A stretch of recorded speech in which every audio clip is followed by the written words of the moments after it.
থেকে নির্বাচিত সাংসদ যারা রয়েছেন তাদেরকে সাথে নিয়ে বিধায়করা এবং প্রশাসন তারা একত্রে কাজ করবে। ইতিমধ্যে মাননীয় মুখ্যমন্ত্রী তার নির্দেশিকায় বা তার সরকারের দিশাতে যে ক্ষুদ্র কয়েকটি কথা বলেছেন তার যদি মোটা দাগে বলি, সেটা হচ্ছে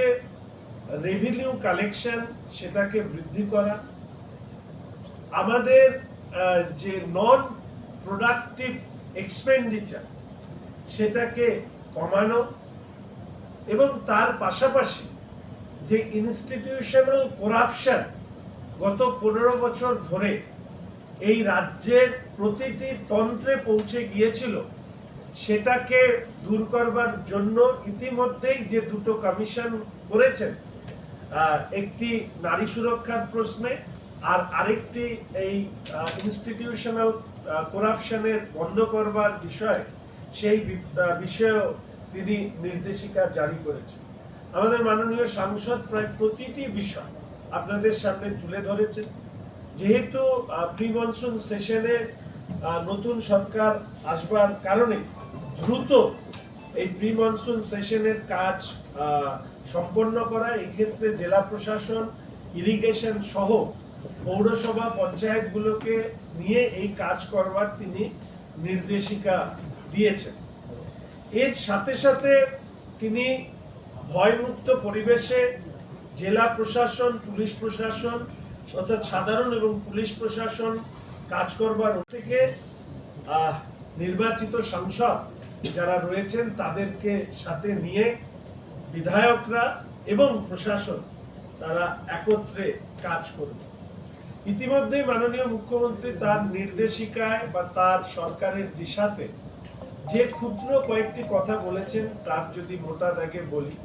সেটা হচ্ছে রেভিনিউ কালেকশন সেটাকে বৃদ্ধি করা, আমাদের যে নন প্রোডাক্টিভ এক্সপেন্ডিচার সেটাকে কমানো এবং তার পাশাপাশি যে ইনস্টিটিউশনাল করাপশন গত 15 বছর ধরে এই রাজ্যের প্রতিটি তন্ত্রে পৌঁছে গিয়েছিল সেটাকে দূর করবার জন্য ইতিমধ্যেই যে দুটো কমিশন করেছেন,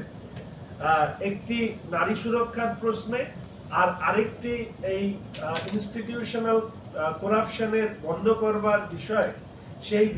বিষয়েও তিনি নির্দেশিকা জারি করেছেন। আমাদের মাননীয় সাংসদ প্রায় প্রতিটি বিষয় আপনাদের সামনে তুলে ধরেছেন। যেহেতু প্রি মনসুন সেশনে